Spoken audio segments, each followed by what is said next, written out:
Okay, sit down. Take a seat, please.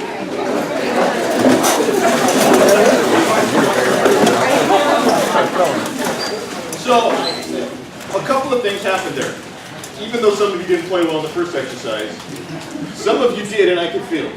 It was kind of kicking rocks and walking around and not really wanting to engage people in conversation.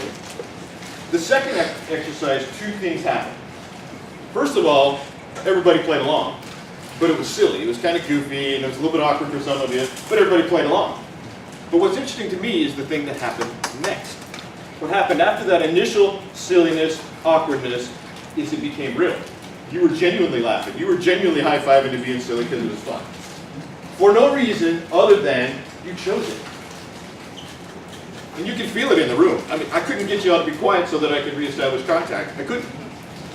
Because it was too loud. You created the energy in the room. Because you chose to. So, it's an interesting lesson. John Gordon wrote a book called The Energy Bus, where there's a similar exercise that he uses to prove a point. We could talk for an hour about statistics and the difference it makes on an organization when a leader leads with energy. It makes a dramatic difference on production, on morale, pick it. So, you have the power to choose that. You just did. Some of you are not energetic people by nature, and that's okay. I'm not either. But I know how to choose it and when to choose it to change an organization. You have the power to do that. Some of you will call it fake it to make it. And initially, in that awkward stage, that's what it is. But then it becomes real to everyone around you. So that's your challenge. Lead with energy. So, I'm going to talk to you for the next 30 minutes or so about what I call the 7 tenets of leadership, or the 7 tenets of survival leadership. But Chief Brooks mentioned, I kind of took her place in doing that, and while I appreciate that very much, you all miss out a little bit because, as you know, she's a terrific teacher. She's a better chief than I ever was. I was a chief for 9 years, but after just a couple of years, she's a better chief than I ever was. So you have the benefit of having her as your chief, and I appreciate the time. So I also want to say, Jennifer with the camera in the back of the room, she is a professional speaker and storyteller. She is also my mentor and coach. So I appreciate her taking time to come out here and spend some time and critique me after this and support me in this fashion. So, those of you that know me, and a few of you do, know that I prescribe to the Pygmalion effect as a leadership strategy. It's basically the idea of a self-fulfilling prophecy. We just had Thanksgiving a week ago, so I'll use that as an example. During Thanksgiving, you've got the big table with the adults sitting at it. They're sitting there, they're talking nicely, they're clinking their glasses together, everything's great. But there's another table in that room, over in the corner. You know what I'm talking about? It's the kid table. Exactly right. So at the kid table, you've got people throwing their jello, they're kicking each other under the table, they're spilling their milk, and they're calling each other names. But if I take one of those kids, or all of those kids, and move them to the adult table, nobody will call anybody a name, nobody will kick anybody under the table, nobody will throw their jello. Why? For no reason other than you expected greater from them. The atmosphere is true. You created an atmosphere that expected more from them. And they rose to it. They don't even know why they rose to it. So I would suggest to you that when you expect greatness from people, that's what they'll give you. When you expect something less, they'll give you that too. So when you're having challenges in your organization, particularly as it relates to discipline, take a look at your leadership strategy. Maybe the expectations you've set are not high enough. Maybe there's a culture. Here's one thing that drives me crazy. When my generation refers to you or your airmen as kids. The kids come in the Air Force today. If you call them kids, they're going to act like kids. When you call them young men and women, young professionals, they're going to act like young professionals, young men and women. So, expectations, expect greatness, and that's what you. So let's talk a little bit about professionalism. When I talk about professionalism, I like to create a picture, because to me, take a lawyer's office. When you walk into a lawyer's office, what do you see? You see pristine carpet, you see cherry wood furniture, you see a bookshelf, massive bookshelf. You see the little scale thing hanging up there, but it looks nice, it feels nice. That's professional to me. I feel that that's a professional organization. But if I'm to walk into your work center, to where your desk is, wherever you work, be it the lab, be it logistics, whatever. If I walk in there, am I going to get the same feel as when I went into that lawyer's office? A lot of heads shaking no. Some saying yes, that's great. So I come from a maintenance background, and knowing that that's my philosophy, I could walk into a tool crib in a maintenance bay and get the same feeling I got when I go into a lawyer's office. So I would challenge you to look at that. When you get back to your workspace, consider the perceptions that are being left by your workspace. Your garbage can, first of all, is it visible? Second of all, is it stacked to the top with Burger King bags? Is your computer monitor up to something other than work? The pictures or quotes you have on the wall are all personal to you and meaningful to you, but they define you to me. So I'm not suggesting you change anything so much as I'm suggesting you be aware of the perceptions that you're creating for yourself relative to professionalism. Inherent to professionalism is excellence, right? It's your core value. Excellence in all you do. Excellence in all you do. Think about that for a minute. If excellence is a core value, that means it's the minimum standard. Excellence is the minimum standard for you. So that means you can be excellent in every way, and you do not deserve a 5 on your EPR. You do not deserve a decoration in your PCS. You do not deserve a quarterly award or an annual award, even though you're excellent. Because in an excellent culture, excellent makes you average. So what are you doing? What are you doing that actually sets you apart from everyone else that's excellent? In a lot of cases, nothing. In a lot of cases, maybe you don't know what to do. In a lot of cases, you are supervisors or you're going to be supervisors. What are you going to do for your airmen? What are you going to tell them that helps them earn the distinction of being better than excellent, being better than average? And I can give you some suggestions on that, but that's something you maybe need to talk to your superintendents about, talk to the chief about, talk to the first sergeant about. That's their job, professional development, leadership development, helping people define those differences. One of the things that kind of makes me crazy is when NCOs and senior NCOs feel they're being disrespected by their leadership because nobody will listen to them. You have valid opinions, but your leadership doesn't listen to you. So, one of the things you might want to consider is, if you want to be considered a leader, you've got to do the things that leaders do. So first of all, that means be excellent at your job, whole person concept, whatever the case. But if you want to be considered a leader, you've got to do the things that leaders do. Tuesday this week, they had the Christmas tree lighting on base. I'm not going to ask if any of you were at it, but all the leaders on this base were at it. Labor Day, Memorial Day, there's always some kind of event at the flagpole. I'm not going to ask if any of you were at it, but all the leaders on this base were at it. ALS graduation. Have you ever gone to an ALS graduation where you didn't have an airman in the class? All the leaders on this base did. So if you want to be considered a leader, you've got to do the things that leaders do. That means appearance too. And I'm hard on chiefs about this. I'm terrible about it because chiefs will show up at an event that's business casual in jeans and a Def Leppard t-shirt. That's not the casual we're talking about. This is casual. In the civilian world, this is casual because I'm not wearing a tie. So maybe pick up a pair of slacks or a nice dress or jacket or something that distinguishes you from who you used to be and changes you to who you want to be. If you want to be considered a leader, you got to do the things that leaders do. And that can be painful. That can be painful. You have to do some things that you're not going to like. I made chief in 2005.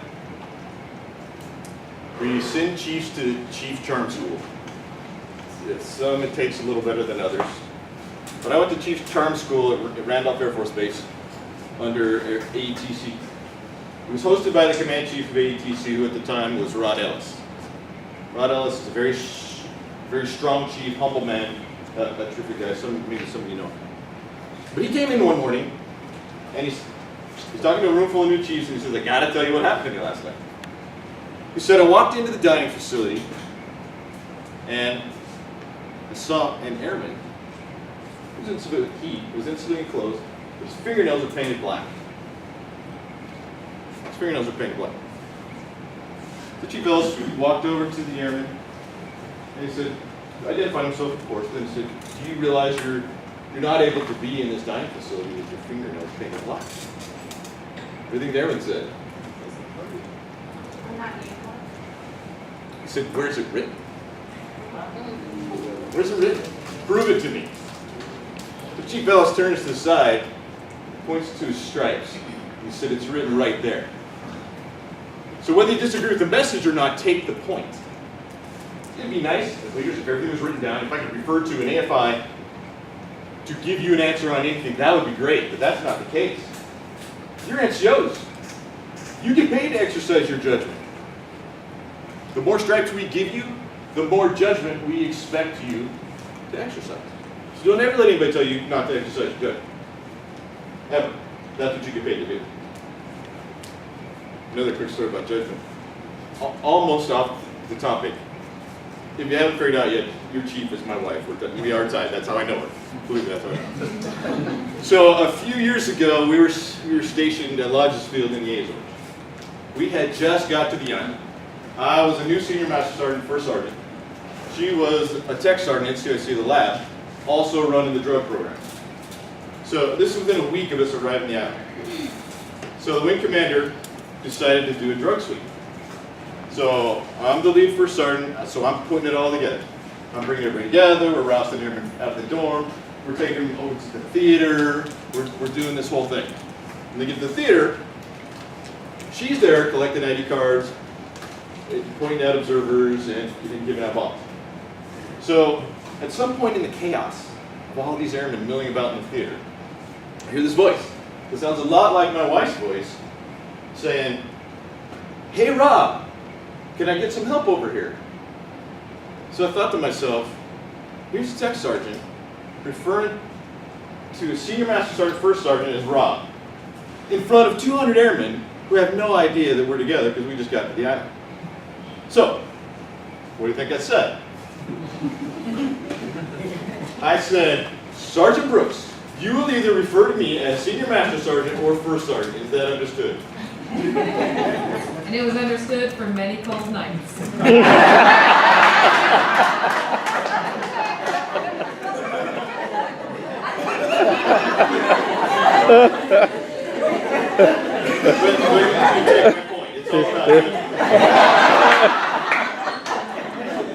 Guess what? Civilian Brooks has to call her now. Chief. Right, so what goes around comes around. Accountability. We were mill to mill for 18 years. Mill married to mill. We have 4 kids. So we've lived a pretty complex life. Some of you are living it now. So we would often take a walk in the evenings and just talk about whatever happened during the day or figure out who's got what tomorrow so everybody gets where they're supposed to be. And there was one such day in 2005. We were at Kirtland Air Force Base in New Mexico. And we went for a walk. We took our 2 youngest kids and my dog. My dog is a 4-pound Yorkie. Right? Isn't that cute? You know, you laugh, but you know why they're called Yorkshire Terriers? You know why they're called Yorkshire Terriers? No, you can't say, Jennifer. Oh. She's English, so she would know. So Yorkshire Terriers are called Yorkshire Terriers because they were bred to be small enough and tough enough to live in the sewer and kill rats in Yorkshire, England. That's a tough little dog. Full breed Yorkshire is a tough little dog. So you can laugh if you want, but I got a tough dog. The rat killer. It even looks like a rat. So we're walking through base housing. We've got the dog. We've got my youngest son who was 4 at the time. We've got my youngest daughter who's 7 at the time. And we get to one of these play areas, park areas, and Robin and I sit down on a bench and just kind of start talking. Kids are playing, and I hear a scream. Now, those of you that have been around kids know from the pitch of the scream how you need to respond or if it's serious or not. Some screams you don't need to respond to. This scream was horrifying. I mean, it was a terrible scream that horrified me. So I jumped up and I turned around, and I saw my son, my 4-year-old, hanging upside down from the monkey bar by one leg, looped over the bar, kind of flailing, about to fall the rest of the way. So I ran over to him. I put one hand on his neck, I put one hand on his backside, and he used the leverage to pull himself up between monkey bars, and he kind of sat there for a minute. Then he scurried the rest of the way to the top of the monkey bars, reached down in his pocket, pulled out a handful of rocks, and started throwing them at his sister. And I'm thinking to myself, that's my boy. So I walked back over to the bench, and I'm feeling pretty good about myself because I saved the boy's life. So I sit down next to her thinking, where's my dad of the year hat? Where's my #1 dad mug? I'm the man. So she looks at me sternly. Some of you have seen that. And she says, what is wrong with you? What is wrong with you? I was like, what do you mean? I saved the boy's life. She said, why didn't you set him on the ground? You could see how terrified he was. I thought about that for about 2 days. Didn't have a good answer.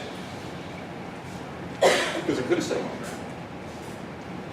And he'd have went over to the swing set, or he'd have went to some other piece of equipment, had a fine time. It would have been a fine family evening. Except he wouldn't have made it to the top of the monkey bars where he could reach in his pocket, grab some rocks, and throw them at his sister. Which is what he set out to do. So it becomes a metaphor for my leadership style. It didn't even occur to me to set him on the ground. It did not occur to me. And I love my kids. I'm in love with my kids. I'm wholly resigned to their success in whatever goals they set for themselves. His goal was to get to the top of the monkey bar so he could throw rocks at his sister. Had I set him down, he would have never got to where he intended to get. Maybe he wouldn't even have known it. He wouldn't even have known the difference it made in his life. So, as a leader, you can call it tough love. I guess you could call it tough love. Sometimes you don't help people when they want help. Or at least don't help them in the kind of help that they want. Don't set them on the ground. When you set them on the ground, you're not going to get to where they intended to get. They may not understand it now. Later on in life, they will. Those will be the airmen that come back to you 5-10 years from now and say thank you for not setting me on the ground. You kept me on the path that made me successful. So, holding people accountable, even when they don't understand why, and they don't understand what your intent truly is. You gotta be